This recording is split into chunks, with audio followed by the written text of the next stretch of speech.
السلام عليكم ورحمة الله وبركاته. ازيكم يا حبايبي؟ عاملين ايه؟ يا رب تكونوا بخير.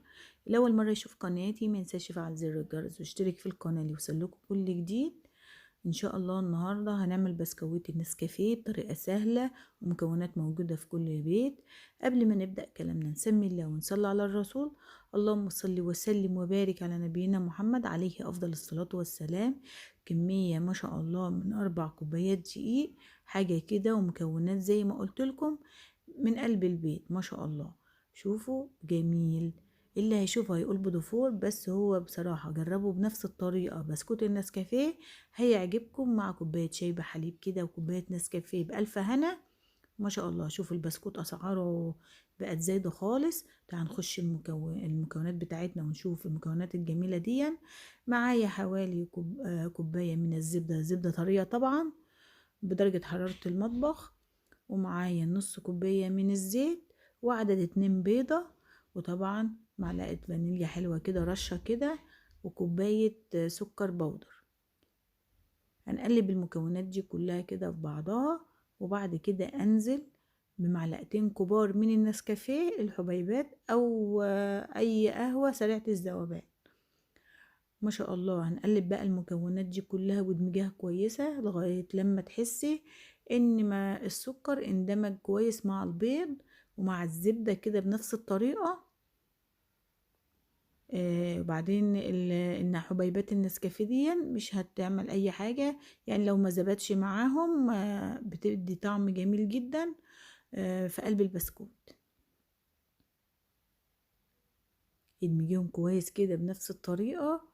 ما شاء الله هتديكي نتيجة كويس. امشي على الخطوات وهيطلع معاكي احلى بسكويت النسكافيه. هنحضر بقى معاكم المواد الجافة بتاعتنا، والمواد الجافة عبارة عن 4 كوبايات من الدقيق، حوالي نص كيلو 500 جرام، عليهم معلقة كبيرة من البيكنج باودر ورشة ملح صغيرة. هنقلب المكونات دي كلها في بعضها وننزل بيها على الخليط بتاعنا تدريجيا كده. نزلنا بالدقيق كلاته مرة واحدة على الخليط بتاعنا، قلبيه كويس جدا. قلبيه بالمعلقة بتاعتك او بالمضرب البيض او بايديكي. انا بصراحة ما بعرفش اشتغل الا بايديا. احب اشوف ملمس العجين بتاعنا كده.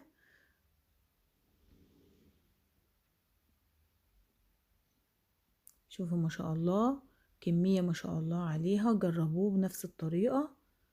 حسبي الله لا اله الا هو عليه توكلت وهو رب العرش العظيم.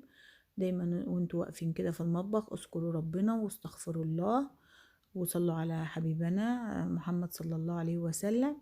وده ما شاء الله بعد ما قلبته يا دوبك دوبنا المكونات كلها في بعضها. ما تعجنيش عشان ما ينشفش معاكي.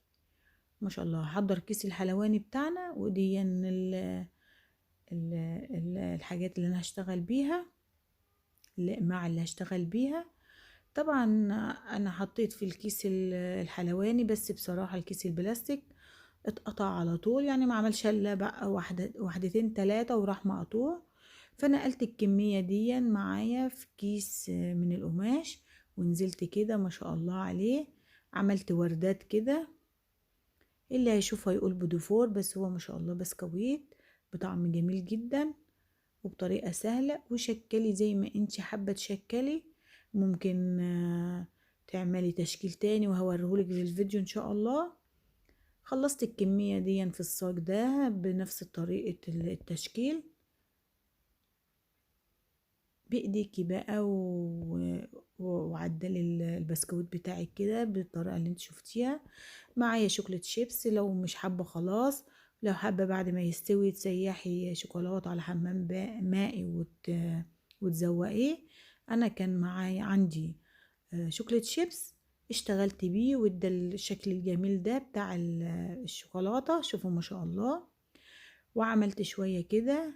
اللي ما عندهاش كيس حلواني هتعمل كده. هتدوريهم كده وبايديكي وانزلي بصبعك كده، اعملي شكل كده غويط، وممكن تحشي شوكولاته زي ما قلتلك. انا عملت كله بشوكولاتة شيبس. ما شاء الله. عملت كام واحده كده ورجعت اشتغلت بكيس الحلواني بتاعنا.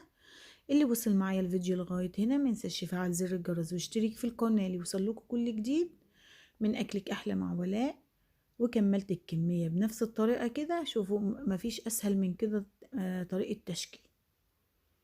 شوفوا ما شاء الله بالشوكولات شيبسي كده، وزوقته كده الصينية التانية.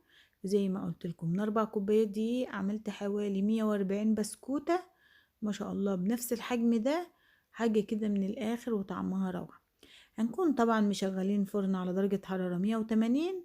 هندخله في الرف الأوسط على الشبكة وسيبوه ما بياخدش سوا حاجة. ساعة ما يدي لون من تحت اطفي البوتاجاز.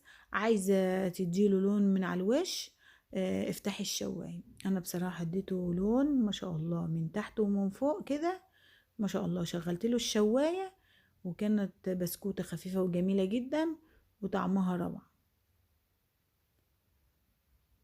ودي الكمية ما شاء الله ريحتها جميلة جدا واكتر من روعة. شوفوا الجمال والحلاوة دي. عملناها من 4 كوبايات دقيق. زي ما قلت لكم البسكوت عاد في المحلات غالي جدا.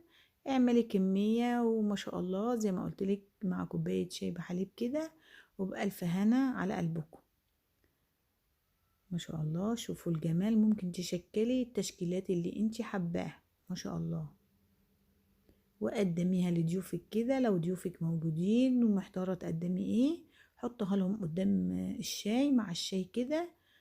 شوفوا حتى ممكن ما تزينيش بشوكولات شيبس بيبقى شكله جميل جدا. وده كان فيديو النهاردة واشوف وشكوا على خير في فيديو جديد ان شاء الله. كانت معكم ولاء احمد من اكلك احلى مع ولاء. والسلام عليكم ورحمة الله وبركاته. يا احلى متابعين لايك للفيديو فضلا وليس امرا.